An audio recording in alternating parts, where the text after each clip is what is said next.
Bonjour, tout d'abord je m'appelle Laura Liffon et je vais vous présenter une innovation technologique qui n'est autre que l'impression 3D. L'imprimante tridimensionnelle a d'abord été révélée par la science-fiction. En effet, dans la bande dessinée sortie en 1972, Tintin et le lac aux requins, le professeur Tournesol invente une photocopieuse tridimensionnelle. Dans le dernier quart du XXe siècle, certaines industries l'ont développée et utilisée. Elle s'est ensuite démocratisée au début du XXIe siècle. En effet, Jeremy Rifkin pense qu'elle pourrait être un des éléments de son concept de troisième révolution industrielle. La précision de l'impression et les typologies de matériaux sont susceptibles d'augmenter à l'avenir au fur et à mesure des progrès techniques. Le sable, depuis longtemps utilisé en fonderie, semble avoir été testé pour l'impression 3D en 1999 en Allemagne par la start-up Generis. Plus récemment, des expériences artistiques ou techniques ont utilisé des machines construisant des objets ou décors en sable, parfois de grande taille. Par exemple, ce décor d'architecture imprimé par les architectes Michael Hansmeyer et Benjamin Dillenberger, réalisé avec le département d'architecture de l'ETH de Zurich.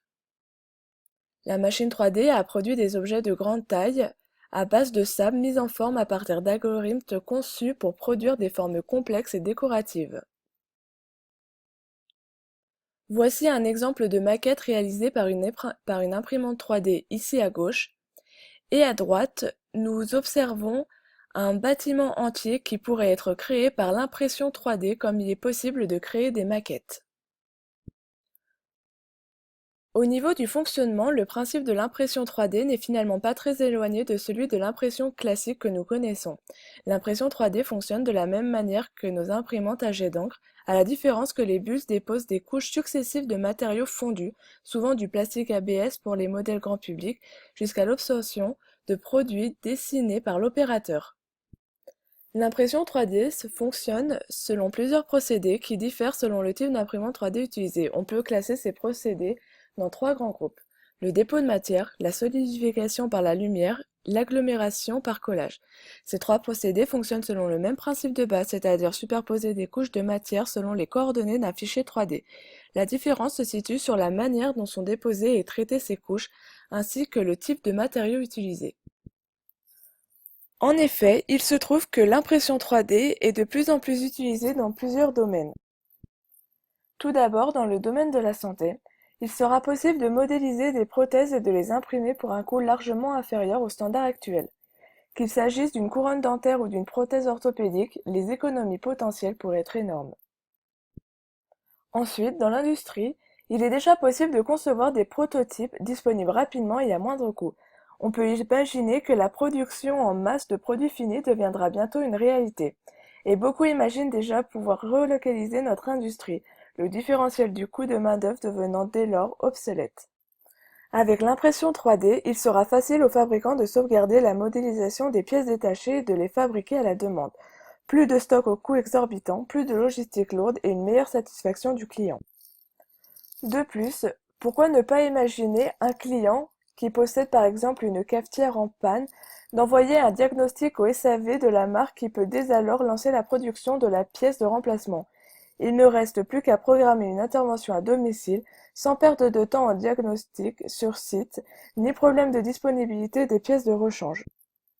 Pour finir, l'impression 3D pourrait être utile chez les particuliers. On peut aujourd'hui concevoir un objet personnalisé tel qu'une statue, une tasse, une assiette, par ordinateur, voire à partir d'une application sur smartphone ou tablette, et recevoir son objet 3 jours plus tard à domicile. La possibilité vous est donc donnée de laisser libre cours à votre expression artistique pour créer des objets uniques. Et on peut penser que cela incitera de nombreux artisans ou artistes en herbe à se lancer dans la vente de leurs productions, maintenant accessibles. Pour toutes ces raisons, nous pourrions parler de l'impression 3D comme d'une innovation technologique, mais est-elle sans risque? Et si l'impression 3D est une véritable révolution, elle devra faire face également aux choses négatives qu'elle a pu créer. Impossible de ne pas y faire allusion tant le web s'en est fait l'écho récemment. Le détournement de l'usage des imprimantes 3D à des fins criminelles est une réalité. L'idée que tout un chacun puisse fabriquer des armes et maintenant des munitions dans son salon a de quoi faire frémir. Même si la contre-attaque n'a pas tardé avec l'adoption d'un logiciel bloquant l'impression de certaines parties d'une arme à feu, il serait illusoire de penser que cela suffira à assurer une quelconque régulation. Après les armes, ce sont les clés qui intéressent les personnes mal intentionnées disposant d'une imprimante 3D. Avec l'imprimante 3D, il est maintenant possible pour n'importe qui de reproduire n'importe quelle clé. Lors du DEF CON de Las Vegas, 3 étudiants du MIT ont montré qu'aucune clé ne pouvait résister à l'impression 3D. Et tout cela grâce à de simples photos. Ces étudiants ont dupliqué le modèle Primus d'un constructeur, une clé normalement réputée pour sa sécurité. Pour ce faire, ils ont créé un logiciel capable de scanner à l'identique la clé grâce à de simples photos. Ensuite, une imprimante 3D fait le boulot et rend une clé en 3D copiée parfaitement avec le moindre relief et la moindre dent recopiée à l'endroit exact. Une technologie qui suggère de ne pas laisser ses clés n'importe où. Qui dit impression 3D dit également réduction des besoins en manœuvre. Si la fabrication main reste souvent le meilleur moyen d'obtenir une qualité optimale, les produits de masse pourront dorénavant être fabriqués avec un minimum de personnel, avec des conséquences qu'on imagine graves sur l'emploi. Enfin, la magie de l'imprimante 3D n'opère pas. Depuis environ 3 ans que les imprimantes 3D d'entrée de gamme sont passées sous la barre des 1 000 €, elles sont présentées comme les prochains objets high-tech indispensables après les smartphones et les tablettes. Mais la magie de la fabrication additive n'opère pas, car la précision est insuffisante, manque de répétabilité, trop de pièces sont ratées, et lenteur de fabrication font qu'on s'en lasse vite. Même les utilisateurs les plus enthousiastes ont dû renoncer. Pour finir, limité pendant longtemps à des matériaux de type plastique tels que les classiques PLA et l'ABS, l'impression 3D voit arriver de nouveaux filaments composites à base de métal tels que le cuivre et le bronze, et même de bois.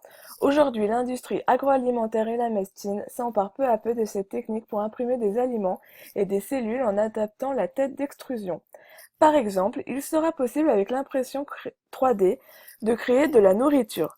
En effet, la NASA travaille ainsi sur un prototype permettant de réaliser des pizzas par empilement de couches. La matière étant constituée de poudre alimentaire et de compléments chauffés et donc cuits au moment de l'impression.